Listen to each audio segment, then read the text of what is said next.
नमस्कार मित्रांनो, जय जवान जय किसान। मी माजी सैनिक भास्कर पवार आज शेतामध्ये आलेलो आहे। आपल्याला मी याच्या आधी पण काही एक दोन व्हिडिओ टाकले होते।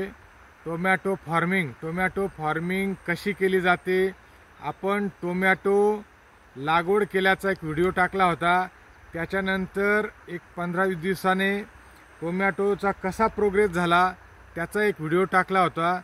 आणि आता आम्ही टमाटर लागवड करून जवळजवळ 8 ऑगस्टची आमची लागवड आहे आणि 8 सप्टेंबर आणि आता जवळजवळ वरती 4-5 दिवस झालेले आहेत। मित्रांनो, आजचा टोमॅटोचा कसा आपला प्रोग्रेस झालेला आहे ते मी आपल्याला दाखवण्याचा प्रयत्न करणार आहे।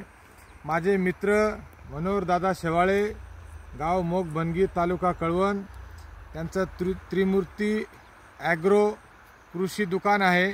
त्यांचं वेळोवेळी आम्हाला मार्गदर्शन लाभत असतं। तरी आपण आता तुम्हाला मी टोमॅटो दाखवण्याचा प्रयत्न करते।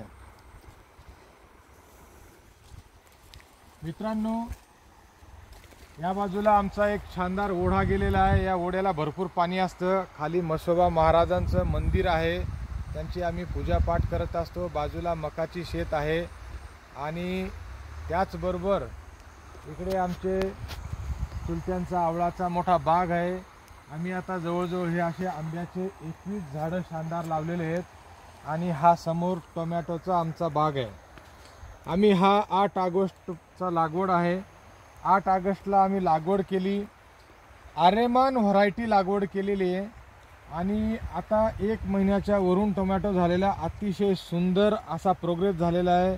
शानदार फळं लागलेले आहेत, फुलं लागलेले आहेत आणि टोमॅटोला इतकं छान प्लॅन करावा लागतो की त्याला काठी लावावी लागते, तार लावावा लागतो, अशी सुतळी बांधावी लागते। आज आमचं टोमॅटोमध्ये सुतळी बांधायचं काम चालू आहे, ज्याच्याने हे जे झाड आहे वरती व्यवस्थित टांगलं जातं, सरळ होतं आणि त्याचा प्रोग्रेस खूप सुंदर होतो। झाडाला ज्यावेळेस फळांचा बहार येतो तर ते खाली जमिनीवर टच होत नाही, त्याच्यापासून खराब होत नाही, म्हणून आपल्याला हा सुतळीने सगळा बांधावा लागतो। अतिशय टोमॅटो असं सुंदर आमचं फार्मिंगचं काम चालू आहे। टोमॅटोची आम्ही इतकी काळजी घेतो की आमचा जास्तीत जास्त प्रयत्न असा असतो की आम्ही चांगलं टोमॅटो म्हणजे ऑर्गॅनिक, जास्तीत जास्त ऑर्गॅनिक पद्धतीने वापर करून, म्हणजे आपल्याला जसं की जनावरांचं शेणखत, गाईंचं खत ते वापरून आणि अजून अधिक आपल्याला ऑर्गनाईक पद्धतीने कसं करून आपल्याला चांगलं उत्पादन काढून आणि लोकांपर्यंत आपल्याला कसं पोचवता येईल ही जास्तीत जास्त आम्ही काळजी घेतो। असा आमचा हा सेट तयार झालेला आहे। आम्ही जवळजवळ 4000 टोमॅटो हे लागवड केलेले आहे। विकी आमचा कॅमेरामॅन आहे, तो छान व्हिडिओ बनवतो। आमची टीम आता इकडे सगळे मस्तपैकी छान बांधायला सुरुवात केलेली आहे। शानदार काही बांधणं झालेले आणि आता टोमॅटोची सुतळी कशी बांधली जाते हे पण तुम्हाला आम्ही दाखवण्याचा प्रयत्न करत आहोत। तरी मित्रांनो, टोमॅटोचं झाड सुतळी कशी बांधली जाते तुम्हाला आम्ही पुरेपूर दाखवण्याचा प्रयत्न करतो। बघा, इकडे एक अशी सुतळी बांधून असं वरती बांधावं लागतं। आता पुन्हा इकडे आपला एक मित्र बांधतोय। बघा इकडे, बघा विकी इकडे दाखव जरा। बघा इकडे एक त्याने ह्या बाजूला सुतळीची गाठ मारली, आता ह्या झाडाला गाठ मारणार आहे आणि वरती असा पद्धतशीर मस्तपैकी त्याला टांगणार आहे तो।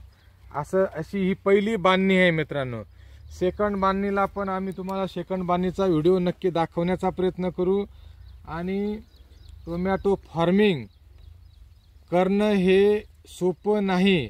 तुम्हाला जर वाटत असेल टोमॅटो करणं सोपं आहे, पण ते सोपं नाही। टोमॅटोला फार्मिंग करण्यासाठी खूप खर्च येतो, त्याला खूप मेहनत घ्यावी लागते आणि त्याच्यासोबत त्याला मार्केट शोधावं लागतं। कधी टोमॅटोला भाव असतो, त्या हिशोबाने सगळं लावावं लागतं। आपल्याला मोसमचं पण, आपल्याला वातावरण कसं आहे, कधी कोणतं वातावरण तयार होईल याची सगळी वेळोवेळी काळजी घ्यावी लागते।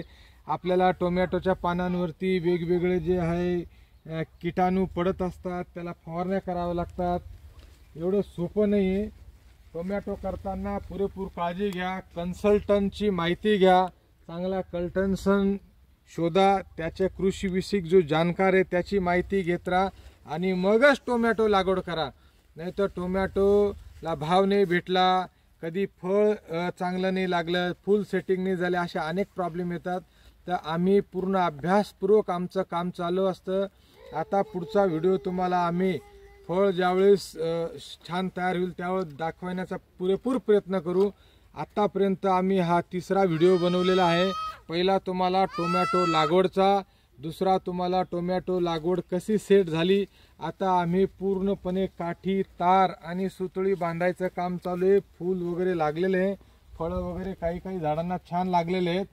अतिशय सुंदर वरती निंदीचं काम चालू आहे. आमची सगळी टीम आलेली आहे निंदायला. आणि हे लहान लहान छोटे छोटे मुलं मस्त बांधाने खेळत आहेत. पेरूचे झाडं वगैरे पण छान लावलेले आहेत. आम्ही आंब्याचे रोपं लावलेले आहेत. अतिशय छान.